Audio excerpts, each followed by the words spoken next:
You're listening to the Bulldog Insider podcast, brought to you by Essentia Health. It only takes one step, twist, or crunch to know something doesn't feel right. Essentia Health's orthopedic and sports medicine team gets you back to doing what you love with commitment, resilience, intention.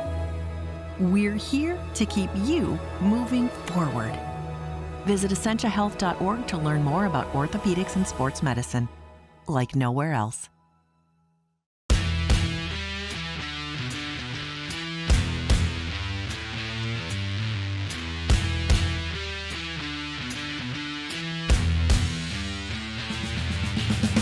Hello and welcome to the Duluth News Tribune's Bulldog Insider podcast. I'm your host, Matt Wellens, the Bulldogs hockey beat reporter at the News Tribune. And I'm Zach Schneider, the television voice of Bulldogs hockey on My Nine Sports. This week on the podcast, we are joined by a former standout for the Andover girls hockey team, a state champion in 2020.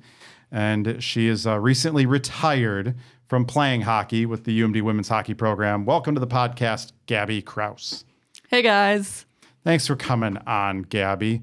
So before we get into your retirement and why and such, we got to talk a little high school hockey here, having you on. I got to ask, do members of the women's hockey team hold their high school hockey accomplishments over their teammates like the men like to do? We had Jason Shagaby with Calamar on here last week, and he said he gets harassed daily by the Plant brothers for losing to them in a state championship. Same thing happened on the women's side, or no? I don't think as bad. I remember freshman year coming in, there was like a little bit between basket. Like I know Andover and Minnetonka played against each other, and we had that just like she'd be like, "Oh, like we're gonna beat you" type thing, but. You know, I don't think just like that little interaction, but as of that, no, I don't think it'd be as bad. Yeah, I went back and looked it up. You had the overtime game winner over Hannah Baskin and Grace Sedura in Minnetonka. You don't remind them about that regularly or anything? No, honestly, that's just in the past. I'm personally someone who just like, I don't need to, you know, it is what it is. You know, you got your state championship. Exactly. You know, with that offside call that, that's the one thing I do remember from that is we did call it offsides, and I still have the picture on my phone of the puck, you know, over the blue line. So, but no, I usually don't remind them. There's no friendly wagers when the two alma maters meet going forward with any of the other Minnesota girls in the locker room? No, I don't think so. I just think that it's just kind of in the past. I don't know. Well, Andover's been so good right now. No one is making wagers. Yet again, the women proving that they're much more mature than the men's team. Because the men's team, it'll come up for the rest of their lives sure. Yeah, for sure. I think that's the one time the locker room gets a little divided during the tourney. Yeah, you've retired medically from hockey. You're still with the program, doing stuff with the Bulldogs. Take us through your decision to, do a medical retirement from hockey. What have you been dealing with the last couple of years? Yeah, I'll kind of make it short because, it can be long. But sophomore year, I wasn't feeling the greatest, kind of was having leg tingliness, kind of knew it wasn't right. So we got an MRI. It showed that I had a herniation between L4, L5. And, going into my junior years when it got pretty bad, I was having those more neurological symptoms, leg going numb, all of that stuff. So I had 3 cortisone injections. I was on a bunch of meds. Like nothing was working.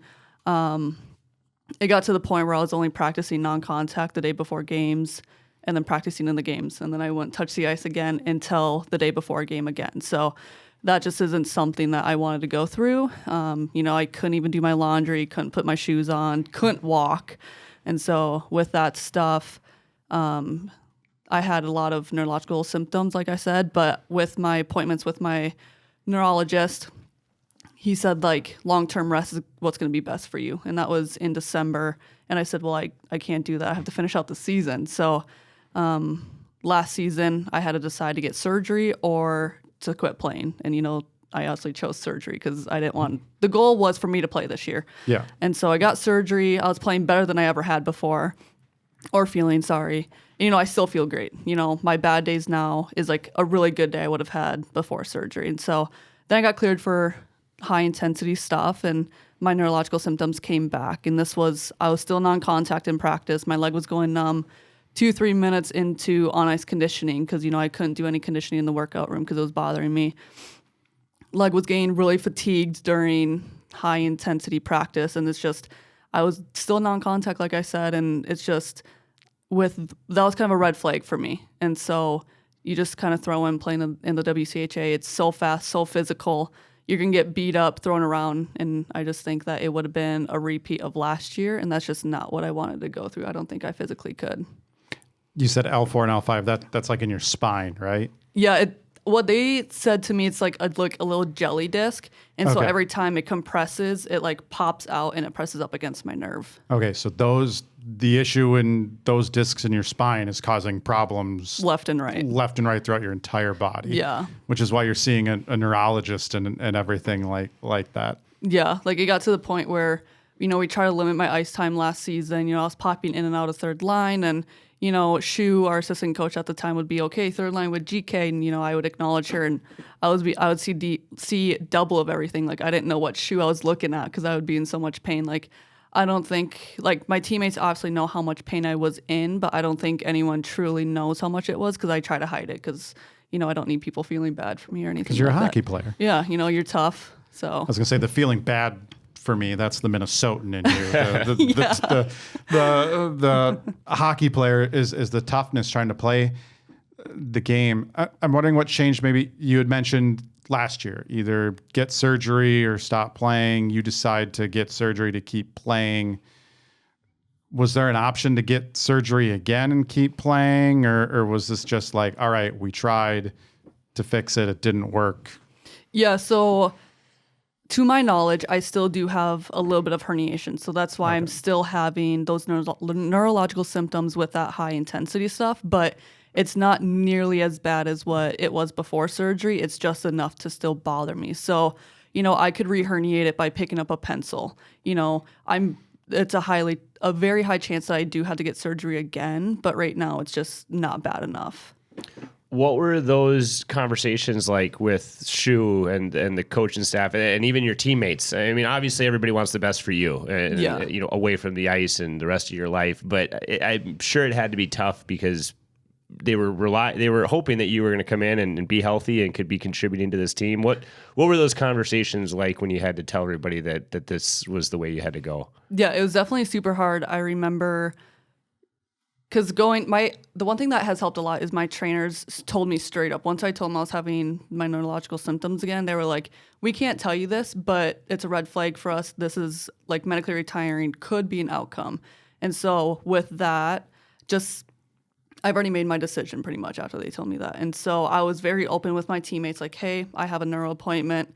It's going to determine if I play or not. And then Shu obviously knew I had conversations with her, and once I made that decision, and it was after my appointment, so it was like a done deal. I remember I saw Nina in the hallway, and she goes, "So how'd your appointment go?" And I just broke down in tears, just bawling my eyes out. But then I had to tell Shu. I couldn't even tell her because I was bawling so hard. So Sue's had to tell her, but they were great. They were definitely supporting me and anything that I needed.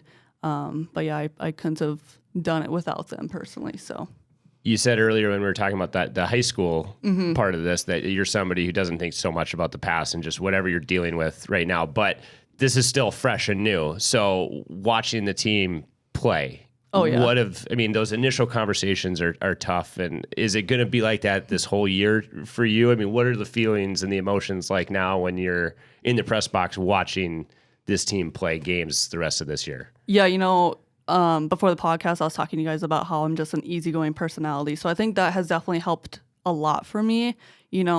I've definitely overcome being sad that I'm not on the ice. I think the hardest part for me is not putting on a Bulldog jersey again. So it's not the aspect of not playing, it's the aspect of never putting that jersey on. But I think right now, since I've known for such a long time, it's definitely been way easier for me. You're going to be pursuing a career in law enforcement, right? Yep. From what I understand, you medically retiring has something to do with that as well, right? Like this keeps your options open in law enforcement. Tell us about that. Yeah, so from my understanding, if I were to play, there's a bigger chance that my symptoms don't go away. You know, like I still can't feel half my like I can't feel my calf or half my foot, and so I just can't imagine if I were to keep playing, like what other symptoms would be permanent for me, and will that keep me out of the police academy and all of that stuff. And you know, I've been wanting to be a police officer since I was young, and for me, I didn't want to go anywhere after college to play hockey, and so for me, it was a good quality of life. Ideally, and then obviously like my career. So that's why I chose to medically retire as well. What's gotten you interested in law enforcement? You said since you were young. What originally got you interested, and why is it a passion of yours? I think just the excitement about it. You know, you don't have to go to too much schooling. I'm not a school person or anything like that, so becoming a doctor was out the window. But I think just the excitement about it. You know, it's something new every single day. Not every day is going to be the same. I'm someone who can't just sit around, so a desk job was not for me. And I think, at the end of the day, it was just the excitement. You're a criminology and psychology major. What are you looking to do in law enforcement? Like, what opportunities are out there for you with those 2 degrees? It seems like 2 degrees that fit really well together. Yeah, you know, I think being able to talk to people, read people, so with that psychology major, it's going to help a lot to like be able to talk to people, like understand them, talk to them in a way that they feel comfortable talking back to me, especially nowadays. Police have such a bad like name to them. So I think if I can just kind of bring comfort to them, that would help. And I think just wanting to be a K-9 unit as well, that will be very, very helpful. The physical aspect of it. So the expectation or the hope is that your injury will recover to a point where you can go through the academy and go about your day-to-day life then as a police officer? Yep. So right now my rehab, instead of it being swayed towards getting back onto the ice, we've skewed it to now to help me for the police academy, which is, I'm very grateful that my trainers even thought about that. What are I mean, Matt and I and people listening to the podcast, we're not Division I athletes. Matt and I didn't go to the police academy. What are the differences in the rehab or the training versus trying to get ready to play the Gophers this weekend, or trying to prepare yourself for what you might face in the academy? Yeah, so right now after my appointment, it was very much start from right after surgery, so like walking and all of that stuff. And so instead of being in the weight room, just trying to like, what's the word I'm looking, like, I forgot the word, like substitute kind of like what things I can't do in the workout room to like make me more explosive and more sturdy on the ice, as to now I'm really focusing on like the testing portion. So it's like the push-ups, the sit-ups. I haven't ran since sophomore year, so like I'm running in the treadmill the water treadmill before I get like the off-ice treadmill or whatever. And so just in that aspect. And that's the UMD training staff that's helping you with that. Oh, yeah. And they're the ones that thought to switch up your training. Yeah, I didn't even think about it. And then my trainer came to me and was like, hey, like, do you have the requirements for the police academy? We want to make your rehab like later on to be like more towards the police academy. That's cool. Almost as cool as you want to do a K-9 unit. Oh, yeah. Like I have a 6-year-old, and occasionally police visit their school or daycare, and that's what they always talk. It's always the K-9 cops that visit, and they're like, we saw a dog today. Not the cop came. We saw a dog today. Yep. For you, what interests you about K-9 units, and what's the process for getting involved in that? I know it's really hard. I did an internship at Columbia Heights over the summer, and they didn't even have a K-9 dog there. I know Fridley does. They have 2, but you just have to work your way up, and I think just knowing that someone has my back, I think that was a big thing for me. And also I want to get into like the drug aspect of it. And, the dog is a very important aspect to be able to do like the search of cars and all of that stuff. So it's not just because you get to hang out with a dog all day. I mean, that's a big part of it too. That is a big part of it. Okay. That's when you said it was hard, I was like, yeah, every cop is probably sitting there saying, I want to do the K-9 unit. And it's very expensive. But not every department has K-9 units either. Yep. Do you have like, are you looking like certain communities that you want to work in, or certain branches of law enforcement that you're looking at? Like, have you kind of targeted what you want to do after college yet, where you want to go? I kind of already have something set up in Columbia Heights, and I want to be a CSO. It's not a done deal, but the chief reached out to me and asked me when I'm ready to go and stuff like that. So I want to be a CSO just so I can get my foot in the door and not just thrown in the deep end. So hopefully that, and then I'll go to the police academy and then become an officer, hopefully at Columbia Heights. CSO, what is that? Service community officer. Okay. How long does the academy run then once you get into it, and from like start to finish to when you're like an officer and in whatever community you end up in? Yeah, I think it depends on what school. I know Alexandria is a couple months to a couple weeks at some places. Some years or some places it's like an online one, and you just like do school online, go in person for the training. That's like a year and a half. So I think it just depends on where you go. Okay. Does having like a criminology degree and psychology, like, does that give you a leg up when you get into police academy or anything? Like, what's the value of having, college degrees like in criminology? Honestly, I think it's just that I have a 4-year degree. I think to be like a sergeant or a captain or anything above that, you have to have a 4-year degree. So a lot of officers only have 2. So I think coming out with at least a 4-year criminology degree is going to be huge. So you're retired from playing hockey, but you're still with the women's hockey program. Take us through your role now on the team. They're still making you work. They're not just letting you get ready for the police academy. Yeah, you're not off the hook. Yeah, so not on game days. I don't skate with the team. I've skated once on a Sunday. And so, I'm on the bench. Like if anyone needs anything, I'm more than happy to help, hand out jerseys, get our equipment manager if someone needs a blade change or anything like that. And then on game days, I more so keep track of face-off between all of our centers. And like I said, I'm the communication between the bench and the press box. So if I need to look at anything, call anything, I'm that person will do so. And that's the replay assistant or the person who decides if you're going to use a challenge on whatever play it is. So here's my question, because we do this all the time in the broadcast booth, and I'm 0 for the century on guessing what the results of challenges are going to be based on the video they have and the angles. And I read that rule book before every season to talk about changes to it, additions, try to get the wording, the points of emphasis. Did you have to go back to school and study? I mean, obviously players know the rules, but now as the person who's responsible for saying we should challenge this or not challenge this, did you have to go back and re-look at how things are worded and how officials make these types of decisions? Oh, yeah. Yeah, it was like, even to this day, it's really hard for me because there was at least, like, for high sticking now, it's the person's shoulders and not the crossbar. I didn't know that. The hardest thing for me is the 5-minute like major checking from behind and stuff, because if the person that gets checked like turns, it's not a 5. So that's still really hard for me. But yeah, so Justin, who is the goalie coach and stuff like that, he has sent me a lot of videos to go over, which I'm very grateful for. Is it like a crash course? So there was an example this weekend from the men's series when Scott Sandlin had an opportunity to maybe challenge a North Dakota goal.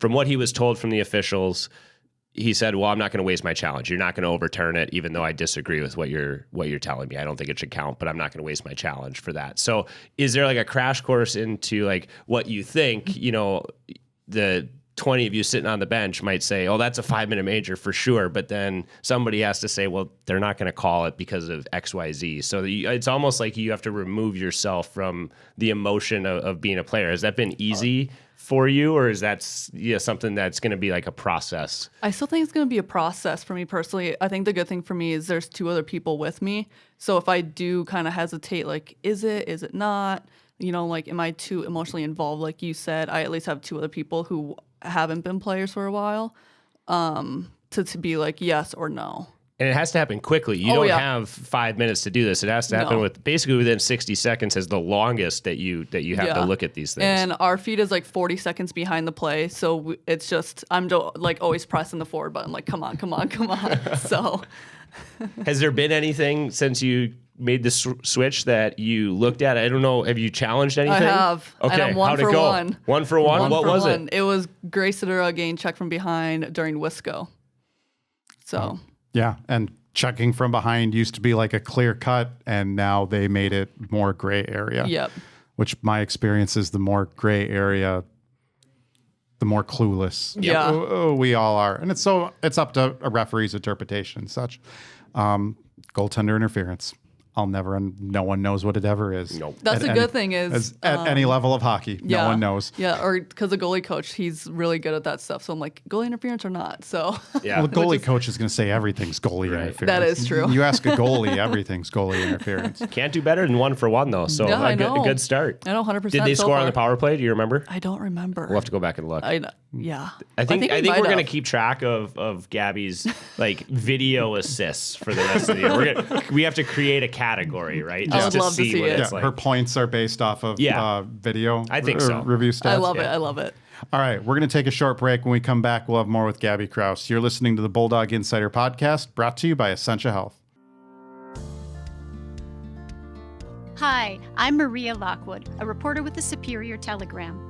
Explore Superior and Douglas County history with me on Archive Dive, a monthly podcast available at superiortelegram.com or wherever you listen to podcasts. Welcome back to the Bulldog Insider podcast, brought to you by Essentia Health Orthopedics and Sports Medicine. They're proud to be the team physicians for the Bulldogs and provide sports medicine care to more than 25,000 student athletes in the community to ensure they can compete at the highest level while protecting their long-term health and athletic futures. Thanks to Essentia Health for their support of the Bulldog Insider podcast. Welcome back to the Bulldog Insider podcast. I'm Matt Wellens, along with my co-host, Zach Schneider, and our guest, Gabby Krause. In honor of your future career as a cop, I have some quick-hitted cop-related questions. Oh, no. Here to go through. First and most importantly, what is your favorite cop movie? Oh, that's a good one. There are so many good I cop know, and movies out I'm there. blanking right now. So many. I think, does it have to be a movie or can it be a show?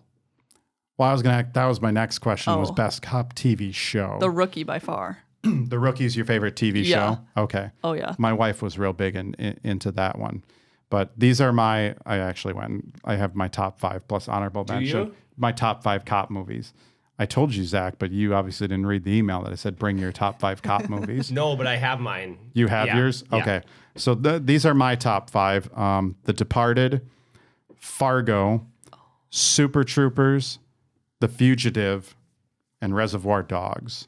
And then I have honorable mentions for Hot Fuzz and Inside Man. See, Fargo, I was like kind of looking up like best cop movies. And I actually at first wasn't thinking of Fargo as a cop movie, but it's Yeah. definitely a cop movie. Those are good choices. Super Troopers is fantastic. That's It's what really, I was really thinking funny. of.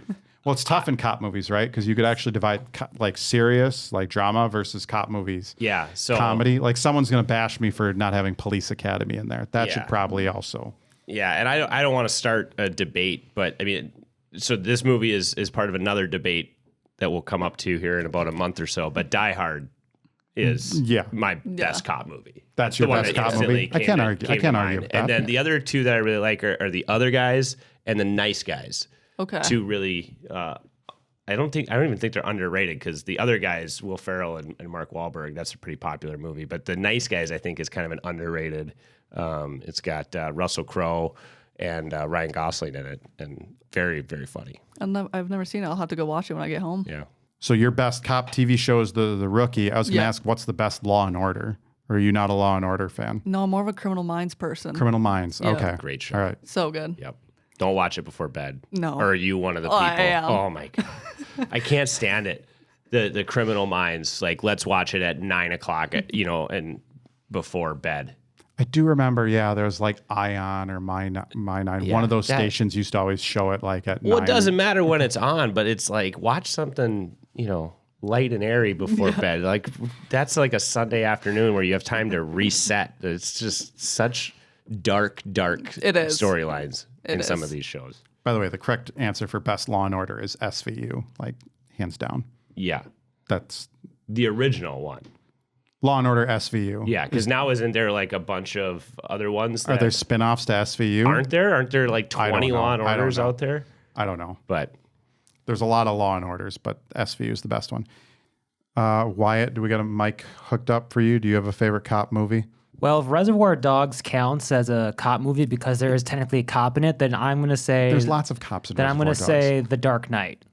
which has lots of cops in it. Oh, that could.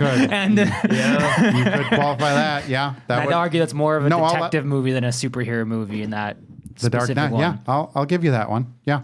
And then for show, honestly, the same vein as The Rookie, Castle, That's a good one. also with Nathan Fillion. Castle. A little bit more old now, That's right up. unfortunately. That's right up there with Law and Order. Now that I think about it. Nathan That's a Fillion good is one. good in He's so everything. good. Yeah, Bones is also up there in my TV shows list. Bones is, but no, Castle. That might actually be. Oof! Now I'm It's second so guessing good. Law and Order. I'm gonna stick Law and Order. An old one, but a good one was NYPD Blue when I was younger. I watched a lot of that. You were allowed to watch that. How old are you? 36? I'm older than you. My parents did not let me watch NYPD You were Blue. sheltered. They let you watch Law and Order SVU, but not NYPD Blue. It's the same stuff. I don't know why. I think NYPD Blue, it was on that line of like, it's turned on at 9 o'clock or something like that. And it was like any TV that came on after 9 o'clock was, no, you couldn't watch. Maybe I snuck it. I don't know. I'll have to ask. I did watch it. I don't remember if it was allowed or if it was my rebellion. Okay. Big rebellion in my teenage years. Big rebellion was watching NYPD Blue. Do you have a favorite cop novel or series? I don't. I don't have an answer for this one too. This is just, my wife reads a lot of crime novels and stuff like that. So I'm like, oh man, I better throw this in there in case she randomly listens to this episode. I don't have an answer for that one either. No, there's a John Grisham. That's more of a lawyer thing, though. It's not a cop. Okay. So that one won't count.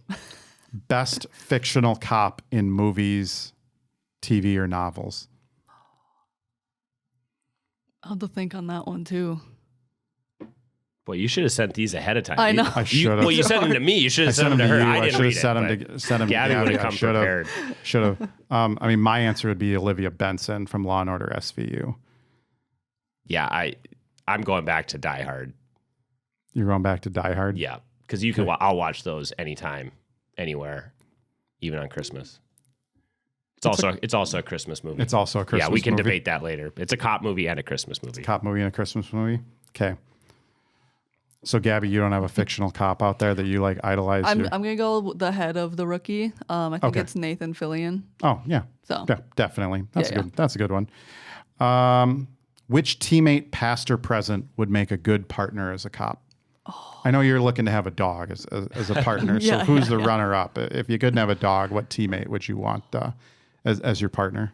I would say Danny Bergen. Danny Bergen. Yeah. Why would she make a good partner? You know, she can toss bodies around. If I'm ever in a struggle, I know that she has my back, and I feel like if there's specifically out of my roommates, she'd be the next one up. That if there was anything that I needed someone to run towards with and not run away, she'd be that person. That's the muscle, right there. Yeah. Which coach, past or present, would make a good chief of police? Maura Kroll. Maura Kroll? Oh yeah, her words are very inspirational. Okay. And she can get if it's not getting done, you'll know about it. So. Which teammate, past or present, would you not be surprised to pull over, stop, or even arrest? I would say Jenna Lowry, just because she always makes those jokes. Like, let me know what county you're working in. So. Just like she can avoid it? No, Or so she can come flying by me. Come cause trouble? Yes. Yeah. She's going to she gets pulled over, she's going to drop your name. Oh, yeah. That's 100%. the most likely you're going to get like a call. There's a person who says they know you, Gabby, and you're going to be like, is it Jenna Lowry? Yeah. You even know who seriously. my friend is? Make sure you give them a ticket. Which coach, past or present, would you not be surprised to pull over, stop, or even arrest? I would say Shu. Shu. Yeah. Really? I feel like, because her mindset is just kind of all over the place sometimes. Yeah. I feel like she'd run a stop sign and not even know about it. So. Be totally innocent Oh, about yeah. it, but just, yeah. Yeah, 100%. Would Shu be the person most likely to talk herself out of a ticket, though, too? Oh, no, she would just giggle the entire time. Oh, okay. I think Coach Liv, Coach Liv would could be talk able, herself could out talk of a ticket? herself out of it. I thought maybe I was going to say for Coach that you could arrest would be Laura Bellamy. For like That'd be another good one. Laura Bellamy, yeah, white collar crime. Those Harvard people, you know. Which teammate, past or present, would make a good lawyer? Clara Van Wieren. Clara Van Wieren. Yep. I mean, that's what she's going to school for, so. Is she going to school for I believe so. law? Okay. I know she's got like an administration and she's like done an internship with the athletic department and stuff. But okay. And it's nice because she like speaks her opinion like loud and proud. Does she win a lot of arguments in the locker room? Oh, yeah. Yeah? Yeah. I love it. Which coach would make a good lawyer? Maura Kroll. Maura Kroll? We had this debate in the locker room too because we always do a question of the day. And I think it was my sophomore year. It was either Lou or Coach. So Coach won. Coach won that one? Yep. She is. She's a good speaker. She is. She'd nail the closing argument. Oh, yeah. Argument, definitely. I'd fear her. The teammate or coach, past or present, who could pull off the perfect crime.